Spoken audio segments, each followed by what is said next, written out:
ಚಿತ್ರದುರ್ಗವು ಕರ್ನಾಟಕ ರಾಜ್ಯದ ಒಂದು ಬಯಲು ಸೀಮೆಯ ಪ್ರದೇಶ. ಬೆಂಗಳೂರಿನಿಂದ 200 ಕಿಲೋಮೀಟರ್ ದೂರದಲ್ಲಿದೆ. ನಾನು ನಿಮಗೆ ಇಂದು ಚಿತ್ರದುರ್ಗದ ಕೋಟೆಯನ್ನು ವಿವರಿಸುತ್ತೇನೆ. ಇದನ್ನು ಕಲ್ಲಿನ ಕೋಟೆ, 7 ಸುತ್ತಿನ ಕೋಟೆ ಹಾಗೂ ಉಕ್ಕಿನ ಕೋಟೆ ಎಂದು ಕರೆಯುತ್ತಾರೆ. ಈ ಕೋಟೆಯನ್ನು ಕಟ್ಟಿದವರು ಚಿತ್ರದುರ್ಗದ ನಾಯಕರು. ಕೋಟೆಯನ್ನು ಮದಕರಿ ನಾಯಕರು ಆಳುತ್ತಿದ್ದರು. ಕೋಟೆಯಲ್ಲಿ ನಡೆದ ಯುದ್ಧದಲ್ಲಿ ಹೈದರಾಲಿಯು ಮದಕರಿ ನಾಯಕನನ್ನು ಸೋಲಿಸಿದ. ಹೈದರಾಲಿಯು ಕೋಟೆಯನ್ನು ಆಕ್ರಮಣ ಮಾಡಿದಾಗ ಓಬವ್ವ ತನ್ನ ಒನಕೆಯಿಂದಲೇ 106 ಶತ್ರು ಸೈನಿಕರನ್ನು ಕೊಂದು ಕೊನೆಯಲ್ಲಿ ಶತ್ರುವಿನ ಕತ್ತಿಗೆ ಬಲಿಯಾದರು. ಅಂದಿನಿಂದ ಅವರಿಗೆ ಒನಕೆ ಓಬವ್ವ ಎಂದು ಬಿರುದು ಸಿಕ್ಕಿದೆ. ಜೈ ದುರ್ಗೆ! ಒನಕೆ ಓಬವ್ವನಿಗೆ!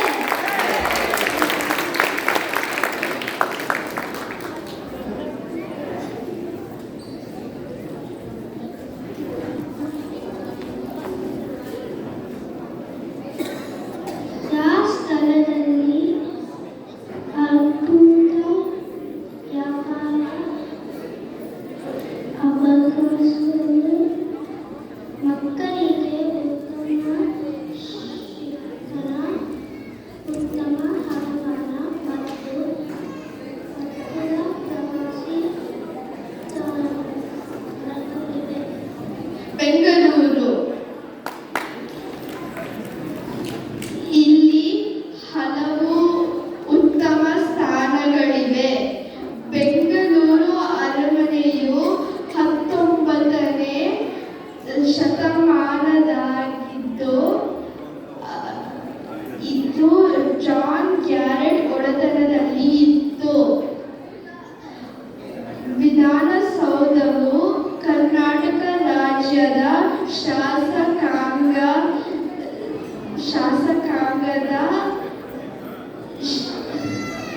ಸ್ಥಾನವಾಗಿದೆ. ಇಲ್ಲಿವೆ ಇನ್ನೂ ಕೆಲವು ಉತ್ತಮ ಪ್ರವಾಸಿ ತಾಣಗಳು. ಬನ್ನೇರುಘಟ್ಟ ರಾಷ್ಟ್ರೀಯ ಉದ್ಯಾನವನದಲ್ಲಿ ಹುಲಿಗಳು ಮತ್ತು ಆನೆಗಳಂತಹ ಹಲವಾರು ಪ್ರಾಣಿಗಳಿವೆ. ನಂದಿ ಬೆಟ್ಟವು ತನ್ನ ಸುಂದರ ನೋಟಗಳು ಮತ್ತು ಪಾದಯಾತ್ರೆಗಳಿಗೆ ನಿಜವಾಗಿಯೂ ಜನಪ್ರಿಯವಾಗಿದೆ. ನೀವು ಮೊದಲ ಬಾರಿಗೆ ಬೆಂಗಳೂರಿಗೆ ಬಂದಿದ್ದರೂ ಸಹ ಈ ಎಲ್ಲ ಮಾಹಿತಿಯಲ್ಲಿ ಹಾಗೂ ನೋಡಿದರು.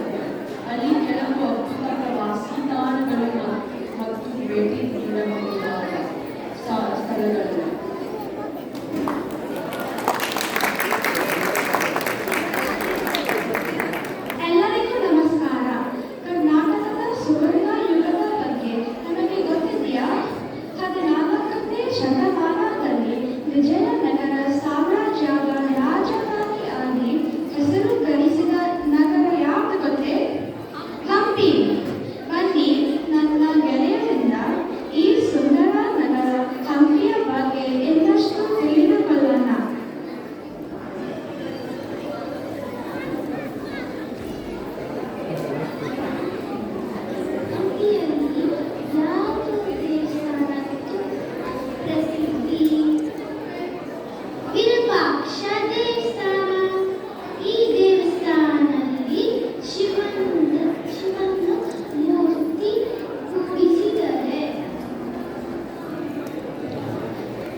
ಅರಮನೆಯಿಂದ ಹೊರಟ ದಸರಾ ಮೆರವಣಿಗೆ ಪ್ರತಿ ವರ್ಷ ಆನೆಯ ಮೇಲೆ ರಾಜನು ಕೂಡಿಸಿಕೊಂಡು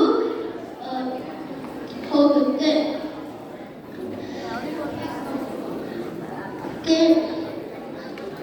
ಇದನ್ನ ಕೇಳಿಸಿಕೊಂಡಿದ್ದಕ್ಕೆ ಧನ್ಯವಾದ. ನೀವೇ ಹೇಳಿ ನೋಡ್ರಿ, ಸಮುದ್ರ, ಬೆಟ್ಟ, ದೇವಾಲಯ ಎಲ್ಲ ಒಂದೇ ಜಗದಲ್ಲಿ ಇರುವ ಒಂದು ಅದ್ಭುತ ಸ್ಥಳದಲ್ಲಿ ಇದೆ. ಹೌದು, ಅದು ಗೋಕರ್ಣ. ಕರ್ನಾಟಕದ ಕರಾವಳಿ ಭಾಗದ ಒಂದು ಸುಂದರ ಊರು.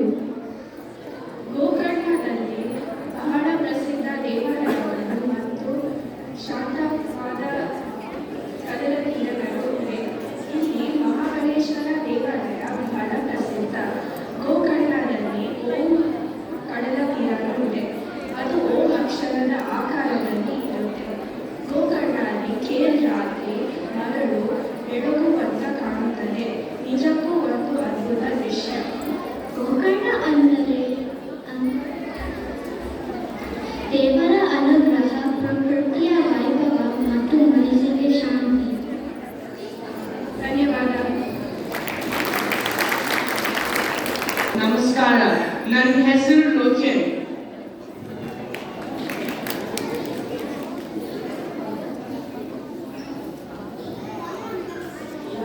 ರಾಷ್ಟ್ರದಲ್ಲಿ ಜಲ ವಿದ್ಯುತ್ ಸಾಮರ್ಥ್ಯ ಈಗ ನೀರು ಸರಬರಾಜು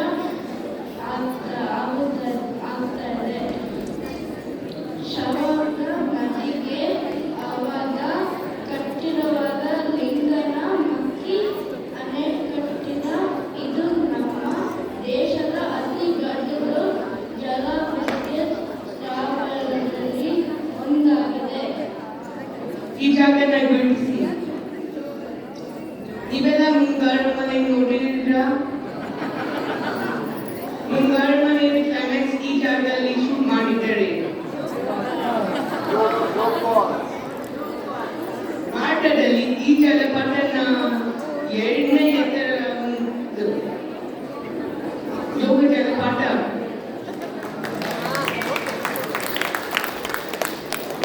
ಈ ಜಲಪಾತನ ಶಿವಮೊಗ್ಗ, ಕರ್ನಾಟಕ, ಭಾರತದಲ್ಲಿ ಇದೆ. 292 ಮೀಟರ್ಸ್ ಇದೆ.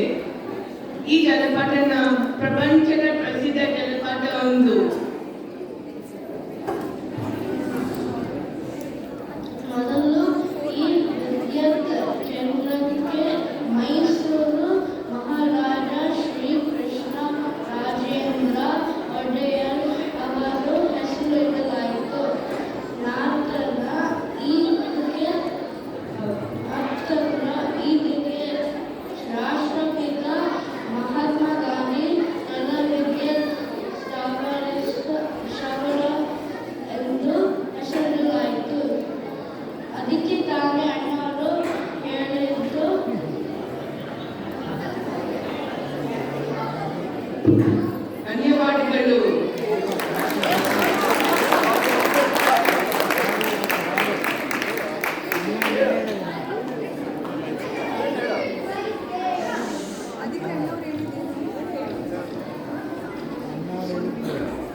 ಧನ್ಯವಾದಗಳು ಮಕ್ಕಳೇ. ಈ ಕಾರ್ಯಕ್ರಮದಲ್ಲಿ ಭಾಗವಹಿಸಿದ ಮಕ್ಕಳು ಕುಪರ್ನಿನೋ 4ನೇ ತರಗತಿಯ ಆತ್ರೇಯಿ ಭಾರ್ಗವ್, ಅದಿತಿ ಪಾಟೀಲ್, ಅನಘಾ ವೆಂಕಟೇಶ್, ಅನಿಕಾ ನಾಯಕ್, ಅನಿರುದ್ಧ ವೆಂಕಟೇಶ್, ಅನ್ವೇಷಾ ರಘುನಂದನ್, ಆರಾಧ್ಯ ಮಹೇಂದ್ರಕರ್, ಅವಂತಿಕಾ ರಾಮಕೃಷ್ಣನ್, ಧೃತಿ ಪದೀಪ್, ಧೃತಿ ಮಕಡ, ಈನಾ ಉಜ್ಜಯಿನಿ, ಪವಿತ್ರ ಪರಮೇಶ್ವರ್, ವಿಷಯ್ ದಾಸ್, ಕ್ಷಿತಿ ಮಂಜುನಾಥ, ನೈಖಿಲ್ ಜಯಪಾಲ, ನೈನಿಕಾ ಕೋಟಾ, ಪ್ರಾಪ್ತಿ ಹರೀಶ್, ರೋಷನ್ ರಾವ್, ಸುರಭಿ ಚಿತ್ತಾರ್, ಸೂರಜ್ ಪ್ರವೀಣ್. ಈ ಮಕ್ಕಳಿಗೆ ತರಬೇತಿ ನೀಡಿದ ಅಧ್ಯಾಪಕಿಯರು